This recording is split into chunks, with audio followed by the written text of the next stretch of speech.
السلام عليكم ورحمة الله وبركاته. اتكلمنا قبل كده في فيديو سابق عن الروتين اليومي للبشرة بتاعتنا، وكان روتين بسيط نقدر ان احنا نعمله، ما فيهوش لخبطه، ما فيهوش كلكعه. برضو النهارده هنتكلم عن روتين اسبوعي بسيط جدا. يعني انا بحاول ان انا دايما اتكلم في حاجات مختصره بحيث ما يبقاش الموضوع فيه يعني دوشه ولخبطه وننسى خطوه.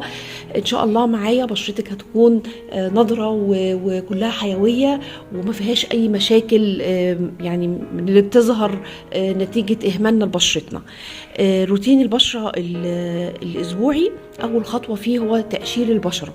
لازم نبقى حريصين عليها لان ده هيخليه يعني بيعمل على ازاله الخلايا الميته وتعزيز الدوره الدمويه.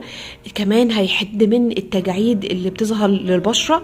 وما بتكلم عن اي روتين بنتكلم فيه يا جماعه، مش بنتكلم روتين مع سن ال40 ولا سن ال30، لا، اي روتين بيتعمل اول ما ببدا ان انا يعني في مرحله المراهقه بقى وبما فوق، ببدا ان انا اهتم بقى بماسكات وبالعنايه بالبشره علشان تفضل بشرتي يعني فيها شبابيه ونضاره ونعومه. كمان لازم نعمل يعني خلاص احنا قلنا بقى الصنفره دي. ممكن مثلا قبل كده انا كنت عامله فيديو عن السكراب ده، وده هايل جدا وبيصفي البشره تماما.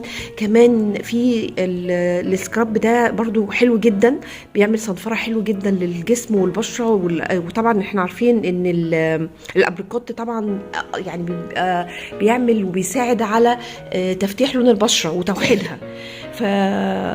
ده برضو يعني برجع اقول انا برشح دول ان انا استخدمتهم وحلوين جدا معايا. لو انت بتستخدمي اي حاجه تانية مفيش مشكله، المهم ان انت تبقي حريصه على ان انت بتعملي روتين لبشرتك. تاني حاجه بقى لازم تعملي الماسك اللي تعمليه على بشرتك. انا اسفه في الخطوه الاولانيه.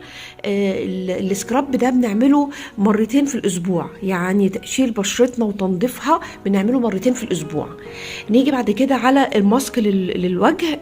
بنشوف بقى يعني ماسك مناسب لبشرتنا والنوع بشرتنا، لان في ماسكات ممكن تسبب يعني مثلا ماسك الفحم ده لو البشره جافه ممكن يعني يخليها يعني الجفاف بتاعها يزيد. فنشوف ماسكات مناسبه لنوع البشره، وده سهل جدا ان انت بسيرش من على جوجل تعرفي نوع بشرتك ايه، تبداي تعرفي الماسك المناسب لنوع بشرتك. المهم تبقي حريصه دايما على ان انت تعملي ماسك لبشرتك مره في الاسبوع. القناع ده بيبقى يعني هتلاقي بشرتك بعديها اول ما تشيلي تلاقي بشرتك فاتحه جدا صافيه جدا. انت لو عملتيه مره صدقيني هتبقي متمسكه ان انت دايما تبقي يعني تعملي خطوه الروتين الاسبوعي ده على طول. حاجه بقى بسيطه كده ممكن نكون كتير يعني ما بياخدش باله منها، وهو تنظيف فرشه المكياج بتاعتك. فرشه المكياج بتاعتك طول الاسبوع بتحطي منها، تعودي ان لازم مره في الاسبوع تشيلي يعني تعملي على التخلص من بقايا المكياج اللي موجوده فيها وتنظفيها، لان ده ممكن ينقل الاوساخ الضاره وممكن يعني يسبب لك حساسيه في بشرتك وظهور حب شباب نتيجه ان في بكتيريا بتتنقل عن طريق الفرشه او باستعمالها المتكرر بدون تنظيفها. احرصي دايما يوم في الاسبوع، الكلام ده تحديدا للناس اللي كل يوم طبيعه شغلها او طبيعتها هي كشخص بتحب انها تحط المكياج.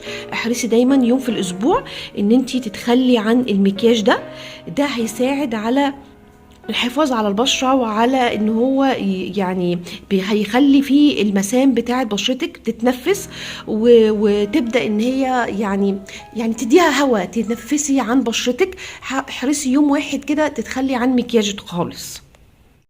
هنتكلم دلوقتي عن الروتين الشهري. الروتين الشهري يا جماعة يعني هو الأصح ان هو يتعمل في مركز المتخصص للبشره. في مراكز كتيره قوي وفي كوافرات بتعمل الكلام ده، لان الروتين الشهري بتاعنا ده بيتمثل في خطوات كتيره قوي وادوات مش متوفره عندك، ولو حتى اشتريتيها انت مش هتقدري ان انت تعمليها لنفسك الا ولو ليكي صديقه بقى، فتبدا انها تعمل صديقه تعرف في الموضوع، تبدا انها تنفذ معاكي الروتين الشهري. الروتين الشهري ده بيتمثل في خطوات كتيره قوي، من اول ما نبدا ان احنا نغسل ايدينا ونلم شعرنا ونبدا ننظف وشنا بالمنظف لغايه المساج اللي بيتعمل على البشره.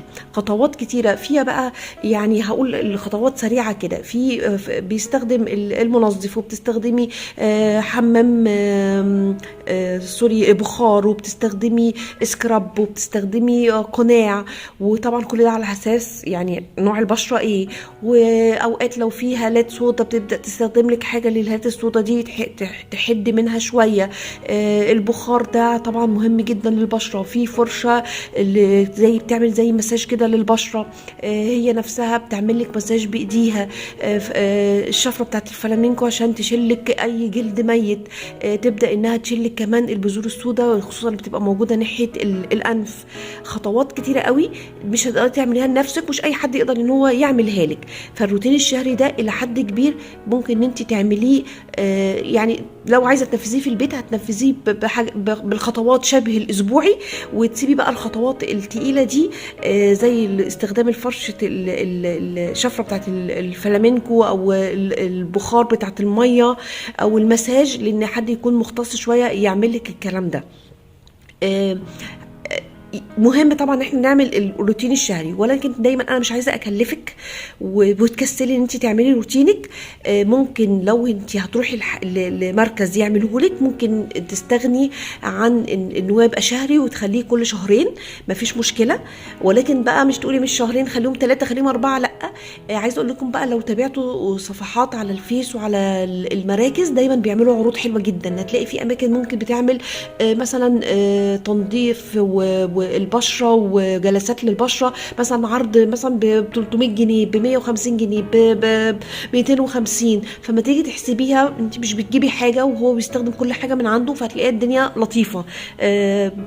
في النهايه احرصي دايما على روتينك، ما تاثريش في حق بشرتك. بشرتك تستحق مننا ان احنا نهتم بيها، ان احنا نحافظ عليها. حاجه اخيره عايزه اقولها قبل ما انهي الفيديو، احنا ممكن نستبدل الماسكات اللي ممكن نشتريها بفلوس، ويعني مش يعني دايما بقول مش عايزه اكلفك، بحيث تحرصي دايما ان انت تعملي الروتين بدون ما يبقى عليكي عبء. ممكن نعمل احنا ماسكات طبيعيه من البيت عندنا، يعني نبدا ان احنا ندخل على جوجل ونشوف ايه الوصفات اللي ممكن للبشره الدهنيه، للبشره الجافه، للبشره اللي فيها حب شباب، ويبدا ان انت تجيبي يعني بتحطي ايه على ايه. في حاجات كتيره قوي، في زبادي وعلى خيار وعلى زيت زيتون، في بتجيبي الدقيق والنشا، في ماسكات كتيرة جدا طبيعية ونتيجتها هايلة هايلة هايلة لكل أنواع البشرة. ممكن إن احنا نبدأ نعمل حاجات طبيعية ونحطها على بشرتنا، ونلغي بند إن احنا نشتري ماسكات بأسعار عالية، خصوصا طبعا الأسعار الفترة دي مرتفعة جدا. ولكن في النهاية ما تخليش حاجة توقفك ان انت تعتني ببشرتك. بشرتنا تستحق مننا الاهتمام. احنا نفسنا هنكون مستريحين واحنا بنبص في المراية، واحنا بنبص على بشرتنا، واحنا حاسين بصفاء بشرتنا. اتمنى يكون الفيديو عجبكم. ما تنسوش دايما تدعموني بلايك وشير واشتراك في القناة وتفعيل الجرس عشان يوصل لكم كل جديد. والسلام عليكم ورحمة الله وبركاته.